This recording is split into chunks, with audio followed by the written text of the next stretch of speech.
When it comes to horology, most of us know the watches in the running. The Holy Trinity family of watches are the main players: Audemars Piguet, Vacheron Constantin and Patek Philippe.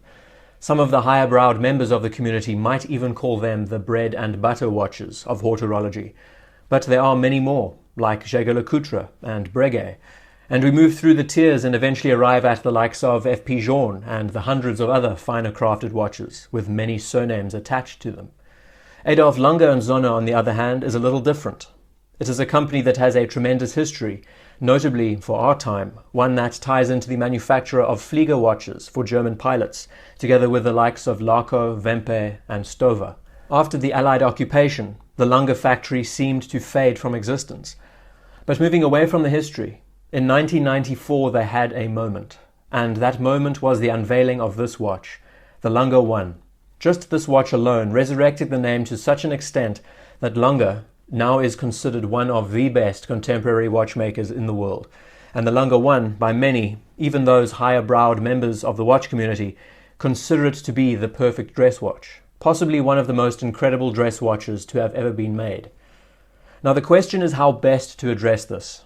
I have said countless times before that no product is truly perfect, but it doesn't mean that a product cannot near perfection. So instead of coming up with a resolute answer, it'll be more constructive to break down why many people in the community think of it as perfect. And there are reasons. Design and trickery play a big role in the answer as well. What I have noticed is that watch lovers seem to have the most interest in the design of the Lange 1. The casual passerby might acknowledge it. Anyone can see quality from a distance. Others might say the watch is confusing on first impressions, or are taken aback by its strange appearance. But this watch speaks to the enthusiast, and in a way, I feel that it was made for those who appreciate more than just a strap, dial, and a case. As most of us are aware, these aren't just watches that are mass assembled. In this context, as a contrast, brands like Rolex and Omega churn out watches like Model A Fords on an assembly line. So a great amount of care goes into every detail of the piece. All you have to do is turn the watch around and look at the movement to see reason. That alone is enough to justify why it is so loved. But why are so many people in our watch hemisphere infatuated by its design? Cut it as thin as you like. Lange managed to create an icon with this watch. Like some of the most recognizable pieces in the world, the Lange 1 is just as important as the others. And it is fascinating to consider that this watch is only 2 decades old and has managed to receive such a status. So why is that? The simplest way I could describe it is that the watch embodied the brand. It became the epitome of what Lange had wanted to create and set a course for the rest of the family to follow into the future. The design of the watch set a standard, and the height of the watch's standards is something to learn from. Where some brands have been around for 100, maybe 200 years, continually churning out watches following the ebb and flow of trends, they have been able to experiment. They have had time, which has allowed them to build up their reputations and standards over the many decades.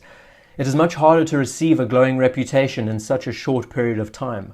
And this is ultimately why Lange has been showered with praise, and why the names like F. P. Journe also receive the same respect from the community. So from an origin standpoint, the Lange 1 not only is the embodiment of the brand, but also symbolizes the direction that the brand wanted to move in, and is now their foundation. Reputation and branding aside, what else does it have? Uniqueness. What caught the attention of the crowd wasn't the name attached, but how it appeared. This approach is not new to watchmaking. I'm sure there are more than enough pocket watches from centuries ago, even wristwatches, that have experimented with asymmetry before.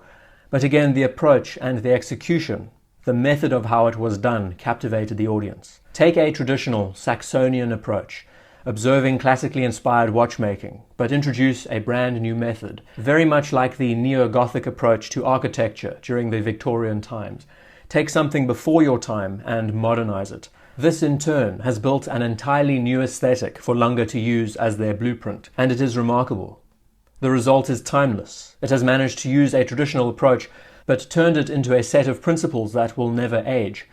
Here we find a watch that is as at home now in the 21st century as much as it would be in the 19th century.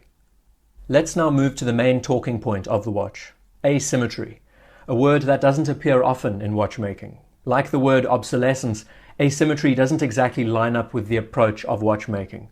Everything needs to be ordered, structured, very much like time itself. Here's the thing though, when done correctly, There is a beauty to asymmetry.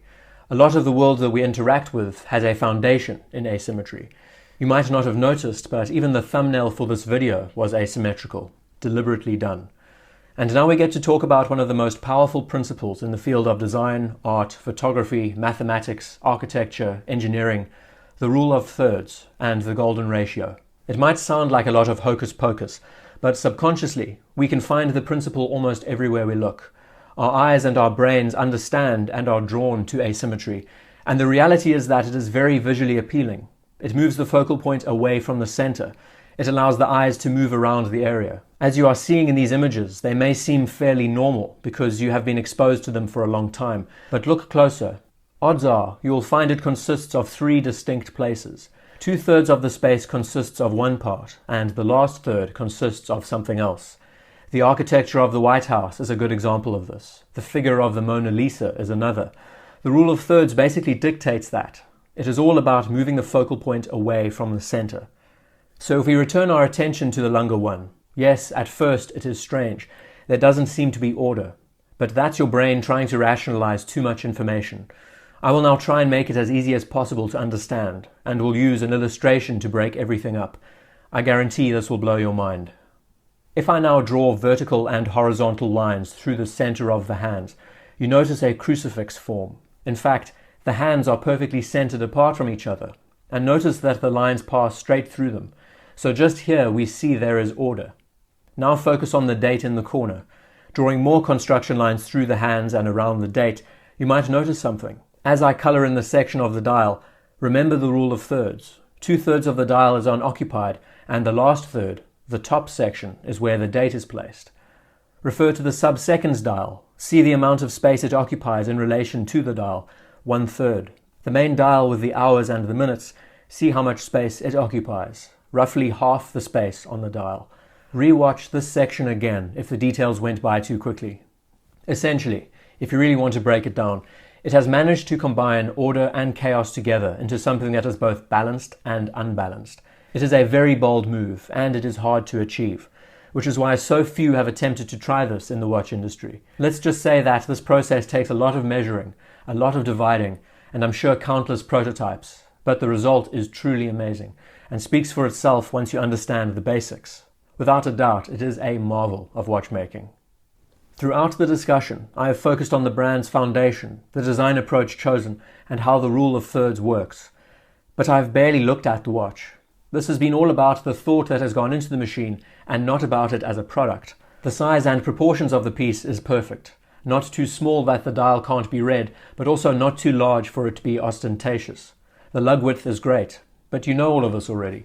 For someone who wants an excellent everyday wearing utility, who prefers to wear dress watches, you don't need to hear it from me that this watch is a flawless choice. And on that point, some of you might be interested in my thoughts on the piece. So far I have praised it and put myself in the community's shoes. Would I be interested in a watch like this? No, no I wouldn't. See, it's great to know the rules that were followed and to understand them, but it doesn't mean that you have to like them. In my case, a design like this doesn't appeal to me, but I can appreciate it and recognize its significance. That is what I've always wanted to bring forward to this page, and I hope it resonates with you.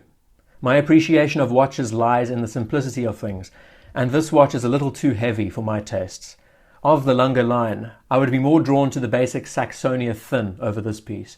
A dress watch to me needs to have as little garnish as possible, which is why the Calatrava 5196 and the Breguet Classique interests me more. And to qualify whether this watch is perfect or not, that you must decide on your own. It shows logical technicality, an original approach, uniqueness, understanding, craftsmanship, beauty. What the Lange one has managed to do is remarkable, and something that has shaken the watch world. As a developer of fine timepieces, A Lange Sohne have become one of the greats. More than anything else, the company, its method and its approach is reflected in all of their pieces. The Lange one was the foundation of that reputation. That is what makes the difference. A watch that created a new design motif, paying homage to traditional watchmaking while modernizing the approach of building a timepiece that is as timeless now as it always will be.